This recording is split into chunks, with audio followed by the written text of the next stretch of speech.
The molecules we identified from our experiment in Activity 7 are called macromolecules or polymers, since they are made up of many or poly subunits.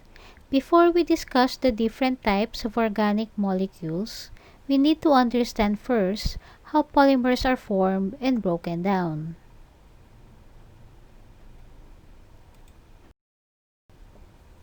A monomer is a type of molecule that has the ability to chemically bond with other molecules in a long chain.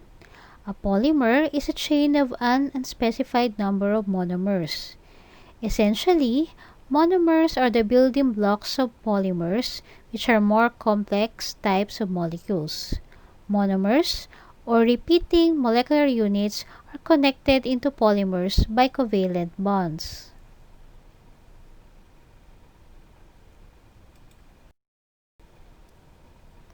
Different monomers make up our polymers of organic molecules. Monosaccharides make up polysaccharides or your carbohydrates. Fatty acids form lipids or fats. Amino acids make up proteins. And nucleotides build your nucleic acids. We will discuss each in more detail later.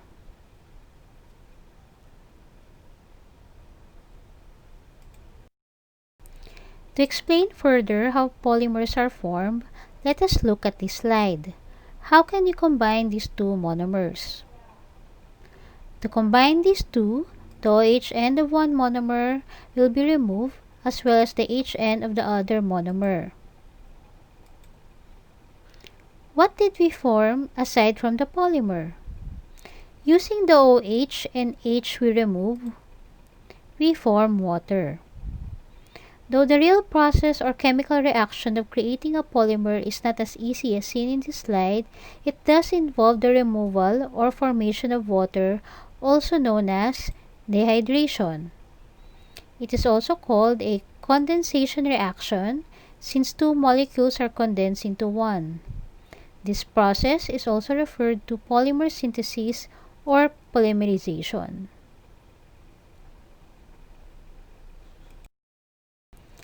What if we want to break down a polymer to smaller units that the cell can use? How can we break this polymer? It is actually the reverse of the earlier process. We must add water so that the OH and H will form at the ends of the two monomers. This addition of water is referred to as hydrolysis, or the splitting of molecules due to reaction with water, or dissociation reactions. As you can see here, water is very essential in chemical reactions. For this reason, water is considered the inorganic molecule that supports life.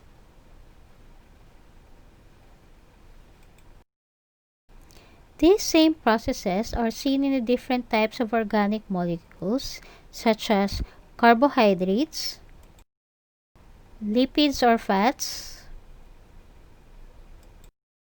proteins or polypeptides,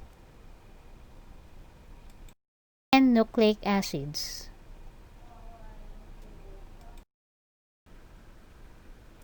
Let us try to describe and provide examples for each type of organic molecule, and at the end, we will briefly discuss the biochemical test we use in Activity 7.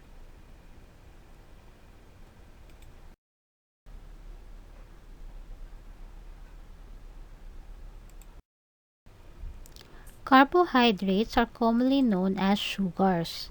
They are found in all living things.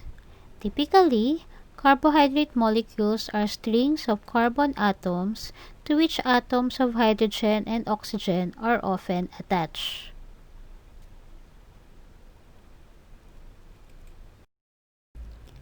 The combinations of all of these atoms in a monomer are expressed in this simple chemical formula, where n is the number of carbon atoms, usually equal or greater than 3. For example, a carbohydrate molecule has 4 carbon atoms. N equals to 4. There will be 4 carbon atoms, 8 hydrogen atoms, and 4 oxygen atoms, or C4H8O4, which is actually erythrose. One more example. A molecule contains 6 carbons. Following the formula, it is expressed as C6H12O6 or simply glucose. Carbohydrates are classified into 3 groups according to the number of sugar molecules or saccharides present. A monosaccharide is the simplest kind of carbohydrate.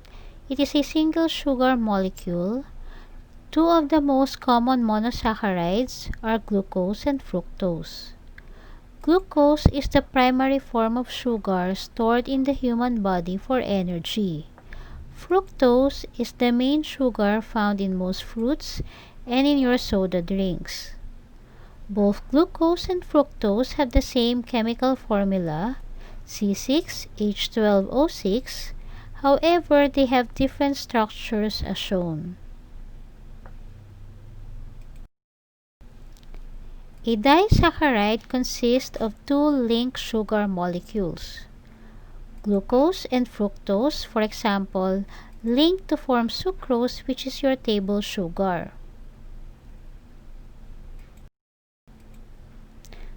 Two glucose molecules form maltose, which is found in syrups.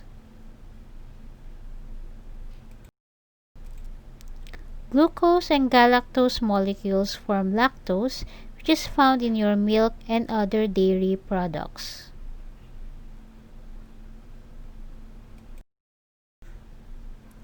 A polysaccharide consists of a series of connected monosaccharides. Thus, a polysaccharide is a polymer because it consists of repeating units of monosaccharide. Starch is a polysaccharide made up of 1,000 or more glucose molecules and is used in plants for energy storage. They are found in potatoes and rice. A similar polysaccharide, glycogen, is used in animals for the same purpose. They are stored in the liver and skeletal muscle cells.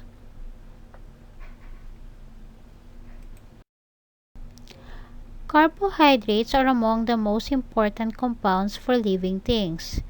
For every living thing, they are a source of quick energy.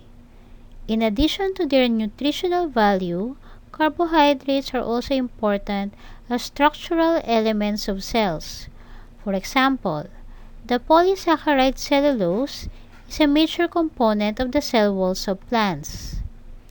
The exoskeleton of crabs, which is not digestible, is composed of chitin. Carbohydrate is also one of the basic components of nucleic acids, which we will discuss later.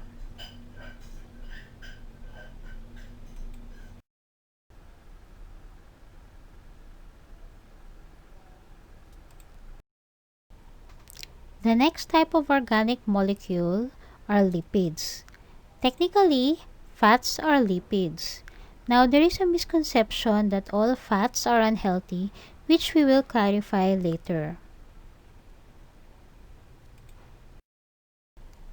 Lipids are made up of long linear chains of carbon atoms to which hydrogen is attached and a carboxyl group in one end. These are called fatty acids. In some forms, phosphate groups are also involved. Lipids are a class of substances that are insoluble in water or immiscible because they are non-polar.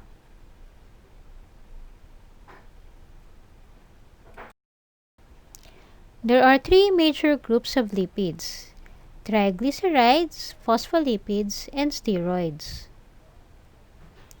Triglycerides includes fats, oils, and waxes. Phospholipids look just like lipids except that one of the fatty acid chains is replaced by a phosphate group. Such formations of phospholipids provide the structural foundation of cell membranes, which we will discuss in the last module. Steroids are characterized by a backbone of 4 linked carbon rings. Examples of steroids include cholesterol, a component of cell membranes, and certain hormones such as testosterone and estrogen.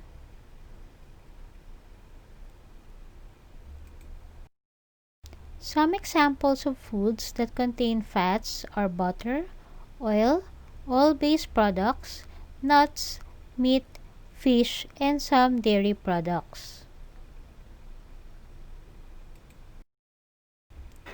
There are two types of fatty acids, saturated and unsaturated. Unsaturated fatty acids have double bonds between their carbon atoms. Because of this, they have less hydrogen compared to saturated fatty acids. What is the implication of these structural differences? Saturated fatty acids are found in animal fats and are solid at room temperatures. Many people's digestive systems easily convert saturated fatty acids into cholesterol, which then may accumulate as deposits in their blood vessels, causing arteriosclerosis or hardening of arteries and hypertension.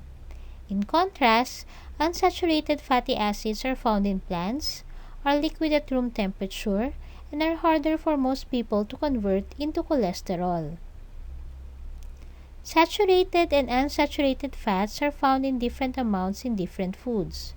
While full-fat dairy products such as butter and cheese, and fatty and processed meats, as well as many baked and processed foods like cakes and biscuits, are high in saturated fat, good sources of unsaturated fats include nuts, seeds, and vegetable oils, except palm and coconut oil. Aside from forming membranes, living things use lipids for long-term energy storage. Some triglycerides found in earwax and cuticle on plant leaves and on your hair serve as protective coverings.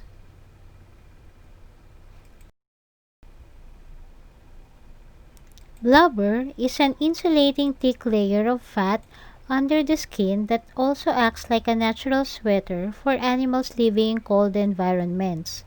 Aside from warmth, it serves as a food reserve and buoyancy in water.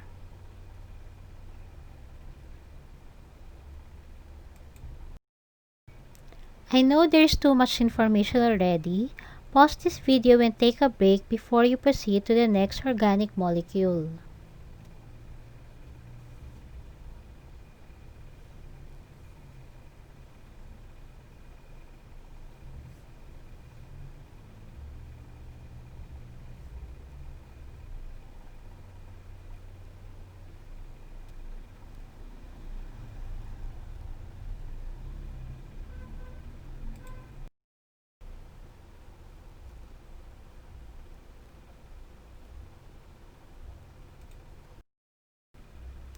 Another important type of organic molecule is the protein. Proteins are composed of 5 elements: carbon, hydrogen, oxygen, nitrogen, and in some cases sulfur.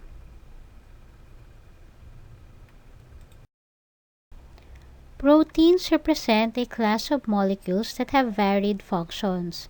Although the functions of proteins are diverse, their structures are similar. Structurally, proteins are complex. They have 4 structural levels.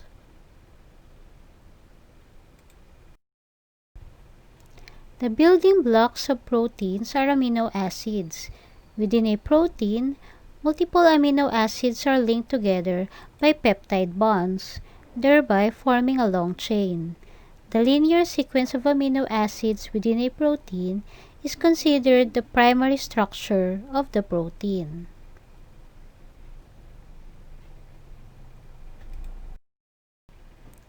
The primary structure of a protein, its amino acid sequence, drives the folding and intramolecular bonding of the linear amino acid chain, which ultimately determines the protein's unique three-dimensional shape. Hydrogen bonding between amino groups and carboxyl groups in neighboring regions of the protein chain sometimes causes certain patterns of folding to occur. Known as alpha helices and beta sheets, these stable folding patterns make up the secondary structure of a protein. Most proteins contain multiple helices and sheets, in addition to other less common patterns. The ensemble of formations and folds in a single linear chain of amino acids, sometimes called a polypeptide, constitutes the tertiary structure of a protein. Finally, the quaternary structure of a protein refers to those macromolecules with multiple polypeptide chains or subunits. The final shape adopted by a newly synthesized protein is typically the most energetically favorable one. As proteins fold, they test a variety of conformations before reaching their final form, which is unique and compact. If the protein is subject to changes in temperature, pH, or exposure to chemicals, the internal interactions between the protein's amino acids can be altered, which in turn may alter the shape of the protein. Although the amino acid sequence does not change, the protein shape may change so much that it becomes dysfunctional, in which case the protein is considered denatured. Pepsin, the enzyme that breaks down protein in the stomach, only operates at a very low pH. At higher pH, pepsin's conformation, the way its polypeptide chain is folded up in 3 dimensions, begins to change. The stomach maintains a very low pH to ensure that pepsin continues to digest protein and does not denature.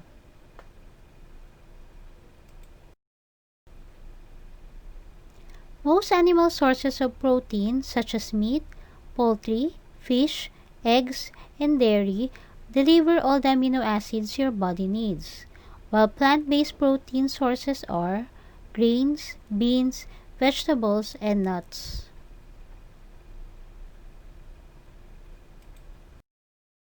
All living things depend on proteins for their existence. The roles proteins play in the lives of organisms are long and varied. They are integral parts of cell membranes. Some are in the form of transport proteins like hemoglobin, which is a protein in your red blood cells that carries oxygen to your body's organs and tissues and transports carbon dioxide from your organs and tissues back to your lungs.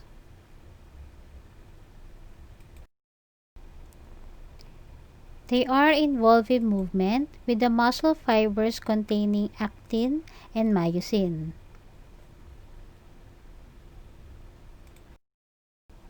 Proteins are also found as supporting and strengthening materials in tissues outside of cells.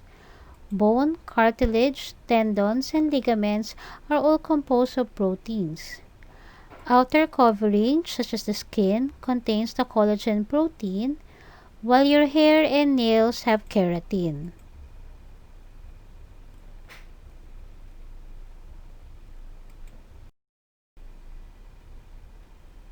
Some hormones that carry information from one part of the body to another are also made up of proteins.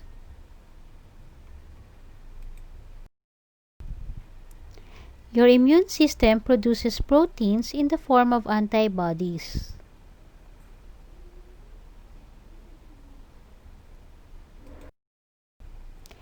In some cases, proteins also serve as storage for nutrition, such as ovalbumin in an egg and casein in mammalian milk.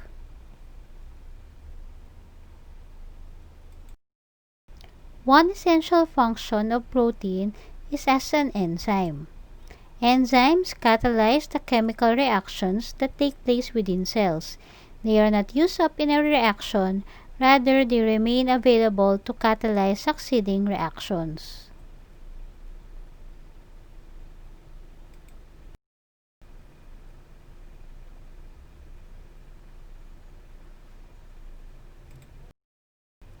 The last groups of compounds we are going to discuss are the nucleic acids. These are compounds made up of carbon, hydrogen, oxygen, nitrogen, and phosphorus.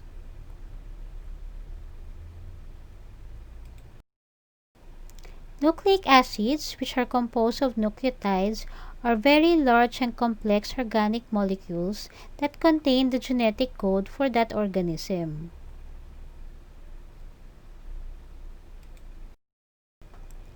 Two closely related types are needed to transmit the genetic information from parent to offspring: DNA and RNA.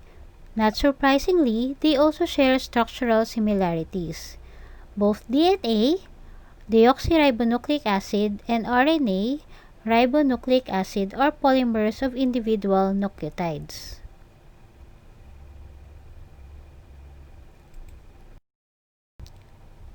Each nucleotide has three components: a 5-carbon ring sugar, deoxyribose for DNA, and ribose for RNA.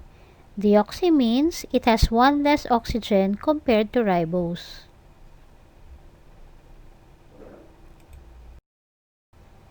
A phosphate group,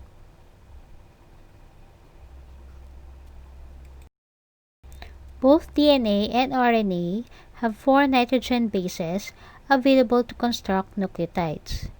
The nitrogen bases in DNA are adenine, thymine, cytosine, and guanine. RNA has the same bases except for thymine, which is replaced by uracil.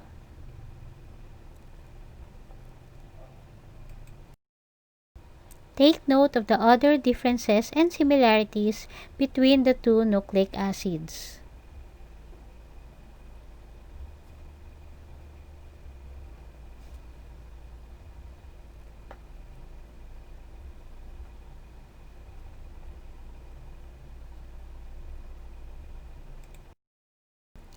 Adenosine triphosphate, or ATP, is a nucleic acid molecule that remains a single nucleotide. Unlike a DNA or RNA nucleotide, the ATP nucleotide has 3 phosphate groups attached to each ribose sugar. All living beings run their cells on ATP, the energy currency or battery of the cell. We will discuss more about DNA and RNA in your Biology 9 and ATP in the next quarter. Unlike the other organic molecules, there is no direct food source for nucleic acids. We get nucleic acids components from the vitamins and minerals in our diet. These in turn come from fruits, vegetables, grains, meat, and almost any food you can think of with nutritional value, except for junk foods.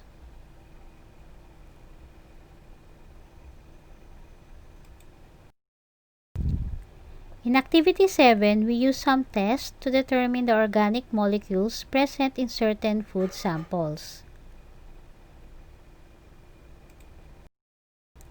The Emulsion Test is a test for lipids or fats. Samples are suspended first in ethanol.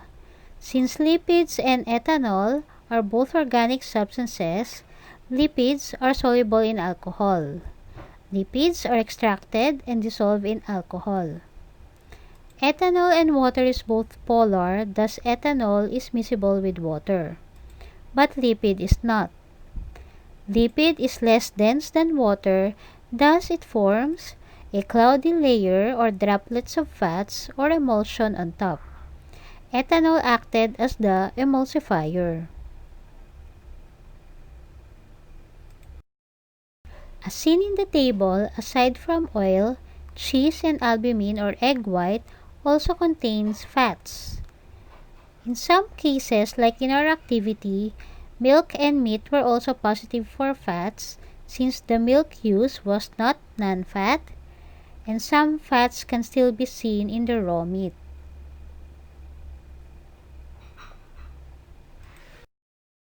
The Biuret test is a test for proteins. The Biuret solution, which is light blue in color, contains sodium hydroxide and copper sulfate. The sodium hydroxide raises the pH level to alkaline level. At this level, copper ions will form complex with the nitrogen atom in the peptide bond. The intensity of the color reaction is directly proportional to the protein concentration. The solution turns pink for short-chain polypeptides and purple or violet for long-chain polypeptides.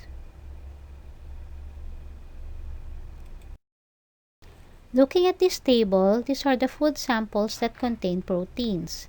Meat, albumin contains the ovalbumin. Milk and in some cases also cheese contain casein. Now take note, in a similar experiment, we replaced the fresh meat with a processed meat such as ham. Surprisingly, ham was not positive in the test.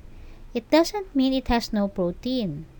It is possible that the synthetic ingredients of ham makes it hard for the solution to penetrate the meat and detect the protein, or the protein content is very minimal.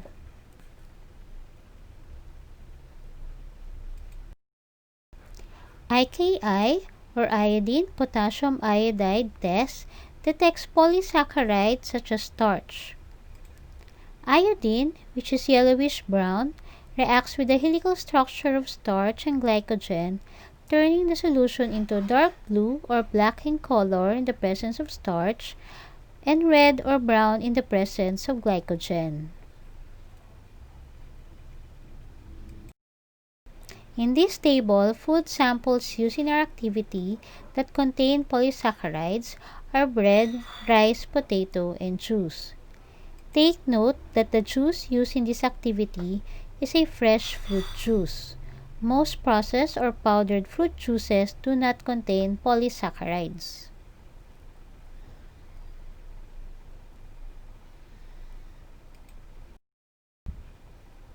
Benedict solution is a light blue solution containing copper sulfate. It detects reducing sugars or all monosaccharides and some disaccharides such as lactose and maltose.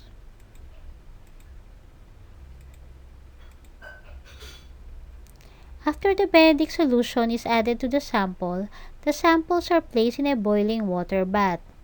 In the presence of reducing sugars, copper ions will react with oxygen to form the orange or red precipitate.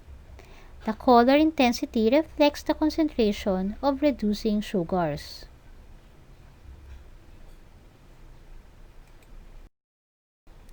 Take note, even if Benedict detects some form of carbohydrates, or monosaccharides, it does not detect polysaccharides such as starch.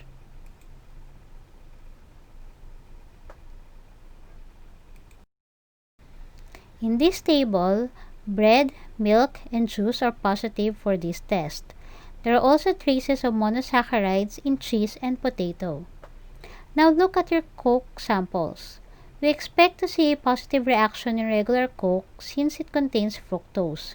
Coke Zero allegedly contains no sugar, but we saw that there is, but in lesser concentration compared to regular Coke.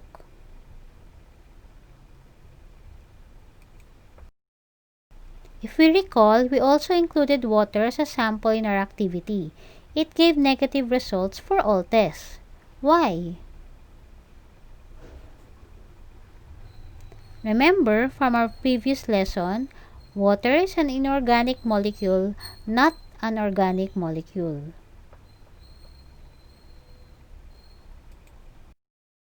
This table summarizes the different biochemical tests we use in Activity 7.